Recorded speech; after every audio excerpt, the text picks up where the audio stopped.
We begin number 6, which is A Returner's Magic Should Be Special. This one had me hooked faster than a gacha game that actually gives you good pulls.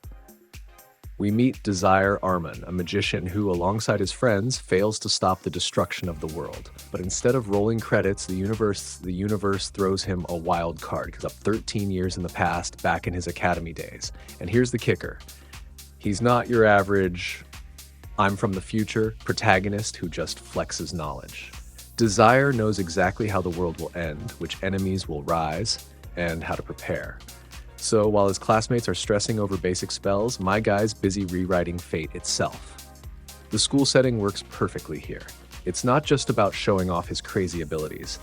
It's watching him strategically change history while balancing friendship, competition, and the occasional I could obliterate you, but I'll let you cook moment. It's got tension, comedy, and fights that actually make you sit up straight. By the end of the first arc, you're not just watching for the magic, you're watching to see if Desire can outsmart Destiny, again. And if you're a sucker for power with brains, this is your jam. At number 5, Villainess Level 99, I may be the hidden boss, but I'm not the demon lord. Okay, this title sounds like someone mashed 5 light novels into one and then dared you not to read it. And guess what? It works. Our protagonist, Yumiella Dolkness, is reincarnated into an otome game world as the hidden boss. Translation, she's supposed to be stupidly strong, but also destined to lose to the heroine, except Yumiella's like, nah, I'm just gonna max out my level to 99. And that's exactly what she does, before the story even starts. The result? She's so absurdly overpowered that every threat is basically an inconvenience, and every noble around her is either terrified or plotting. The school arc is where it shines. Imagine a noble academy full of fragile egos, then drop in a girl who could casually solo a demon army before lunch. Watching her try and fail to fit in is hilarious, because her idea of normal is not normal. She's not evil, just hilariously unaware of how intimidating she is. It's part power fantasy, part awkward comedy, and all around binge-worthy.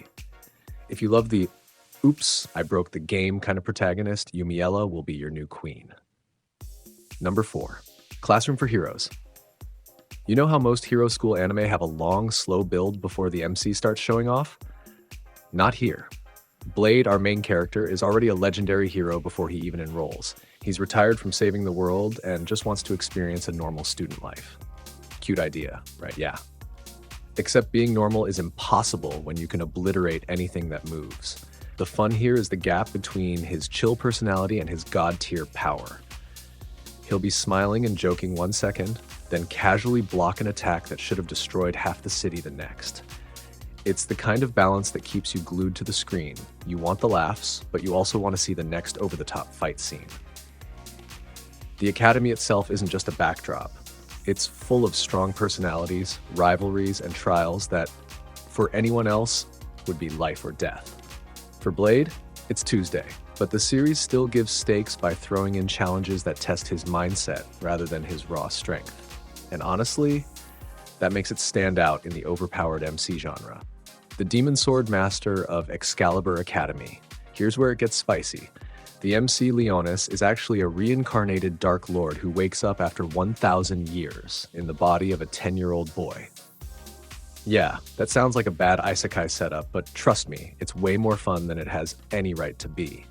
He ends up enrolling in Excalibur Academy, a military school for training soldiers against mysterious creatures called voids. Now, Leonis could wipe the floor with anyone there. He's literally a former ruler of darkness, but instead, he plays along, gathering intel and adapting to this new era. The duality here is great. You've got the innocent-looking student blending in with classmates while internally thinking like an ancient conqueror. The moment he drops the act and unleashes his real power, chills. Absolute chills. What makes it addictive isn't just the fights, it's the way Leonis slowly starts to care about people in this new world. You're watching a warlord reluctantly grow a heart, and somehow it works perfectly alongside the high-energy school battles. Number 2, Reign of the Seven Spellblades. If you're into Harry Potter-level magic schools but want way more sword fights and actual danger, this is your pick. The story follows Oliver Horn, who enrolls at Kimberly Magic Academy, A place as deadly as it is prestigious. And when I say deadly, I mean students can and do die in duels. Oliver's overpowered, yes, but not in the I can blow up a mountain kind of way. He's a master strategist, blending swordsmanship with magic in a way nobody else can. That combination makes the fights incredibly creative. He's not invincible, but he's always 3 moves ahead, which might be even more satisfying than raw power. What I love here is the dark edge. This isn't a fluffy magic school anime. It's got political intrigue, assassinations, and moral gray areas.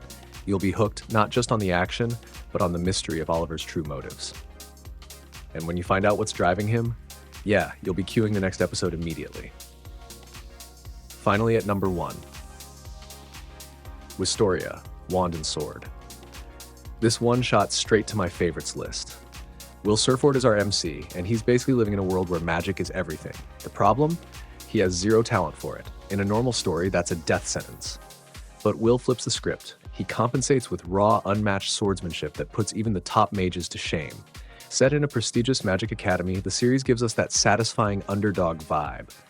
Except Will's not really an underdog. Sure, he can't use magic, but his sword skills are so absurd that magic users start looking like the disadvantaged ones.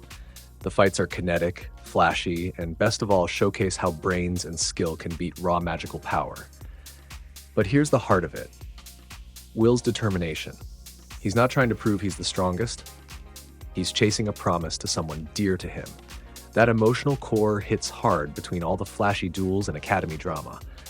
By the end of the season, you're not just rooting for Will to win, you're rooting for him to change the whole system.